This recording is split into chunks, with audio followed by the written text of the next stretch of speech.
Blessed are you, Spirit of God, who searches our hearts, who helps us in our weakness, who intercedes with sighs too deep for words.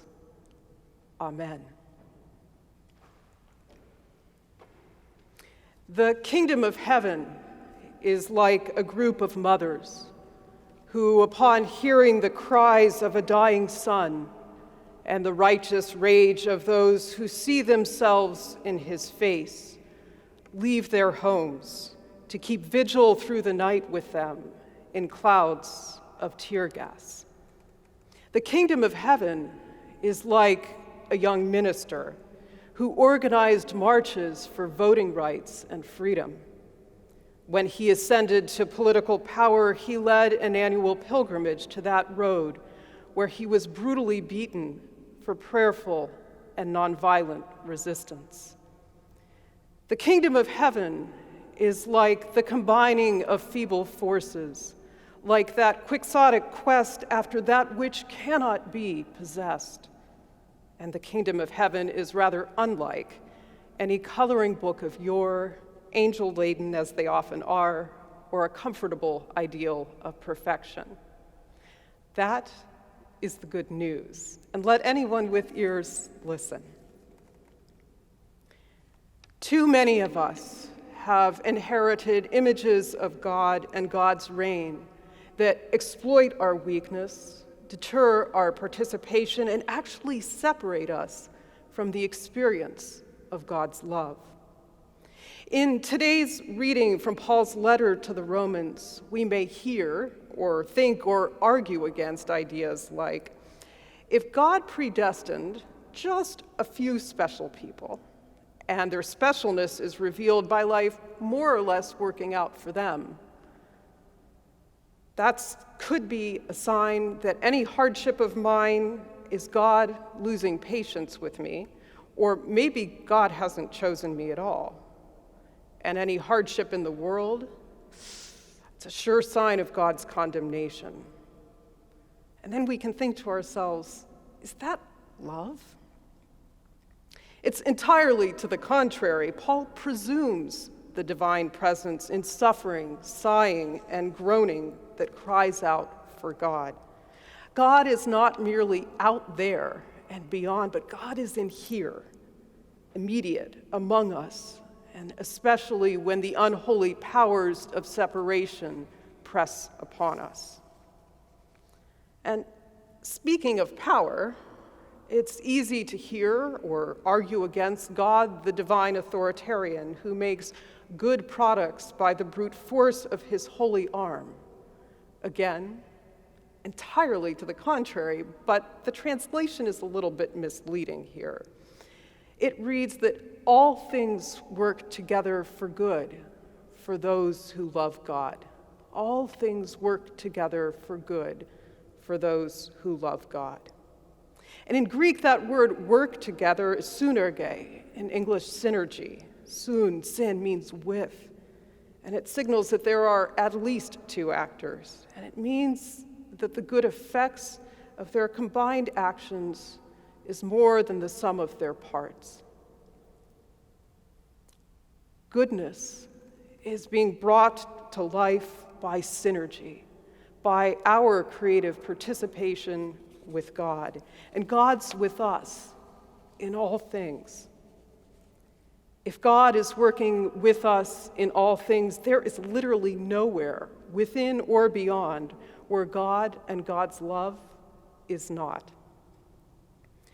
That means that God's love is with you in all things, even your anger. Anger with family members who refuse to wear masks because it's their right. Anger with white allies who lean on you to help us with Racism 101 or 201. With policies that expose frontline workers to COVID-19 and then force them to choose between working sick or not being able to pay the rent. God's love is with you, with us, in our anger, and it just may be the intercession of the Spirit when the injustice is far too deep for words. Nothing can separate us from the love of God. But God's love is not a safe intellectual exercise. It will not lull us into complacency. God's love is not a license limited to the safe use of our own power. God's love will make demands of us, and it will ask us to be uncomfortable. Because God's love is about synergy, about us working together, acting for the kingdom of heaven, for the world's needs, for justice, love, and goodness. We act best by following the prodding of the Spirit and the way of Jesus, who gave nothing less than his very self.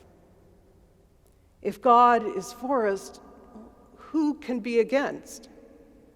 Well, this virus, we say. This virus which has carved lines even deeper, the lines of separation even deeper, and pit intimacy and casual interaction against public health. But let's be honest, the virus isn't the biggest cause of separation. It just exploits it. By way of personal example, one of the most reliable ways that the Spirit searches my heart is by looking back over the day at those casual interactions, and especially those on the street. How am I available to people who linger in train stations, who hold signs outside buildings, or who sleep on the pavement? For nearly a decade, this was a pretty good gauge of how I've been present to God. Then in March, my patterns were overturned, much like yours. In a matter of months, I have become afraid of casual interactions. I'm anxious and evasive, and it's not simply the virus. Safety requirements can be met: distance, masks, Purell. The virus doesn't preclude a greeting or a smile. It's not the virus, it's me. It's my anxiety and my separation.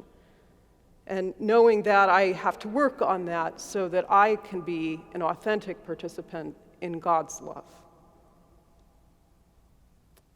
Hear the words of poet John O'Donohue. In these times when anger is turned into anxiety and someone has stolen the horizon and mountains, our small emperors on parade never expect our indifference to disturb their nakedness. They keep their heads down and their eyes gleam with reflection from aluminum economic ground. The media wraps everything in a cellophane of sound, and the ghost of the virtual overlays the breathing earth.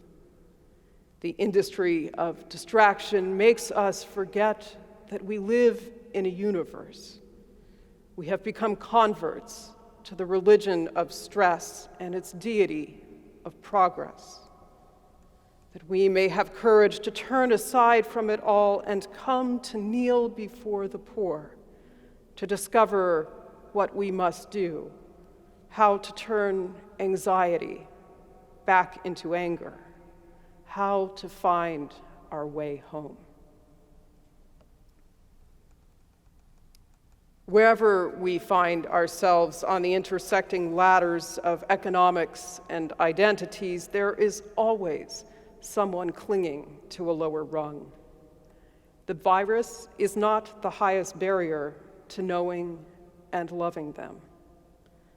At whose feet, literally or proverbially, will we learn God's love? We are called, justified, even glorified. Will we withhold our comfort? What then are we to say about these things? The Spirit of God is for us, interceding, so we become conquerors not of any outside evil, but of our own anxiety and separation. The Spirit of God is for us, interceding so that we can act together with love that is fierce as anger.